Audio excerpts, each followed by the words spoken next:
How to replace your tabbed HP ink cartridges. With the printer on, open the cartridge access door, and then wait until the carriage stops moving.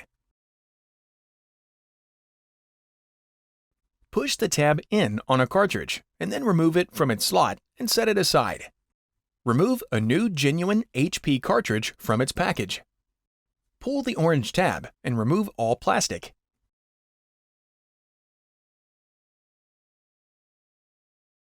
Holding the cartridge by its sides, twist off the orange plastic cap. Install the cartridge into the correct slot by matching the color on the cartridge with the color on the printhead. Holding the new cartridge by its sides, slide it into its slot and then push down until it snaps into place. Repeat this process to replace the remaining cartridges. With all cartridges installed, close the cartridge access door.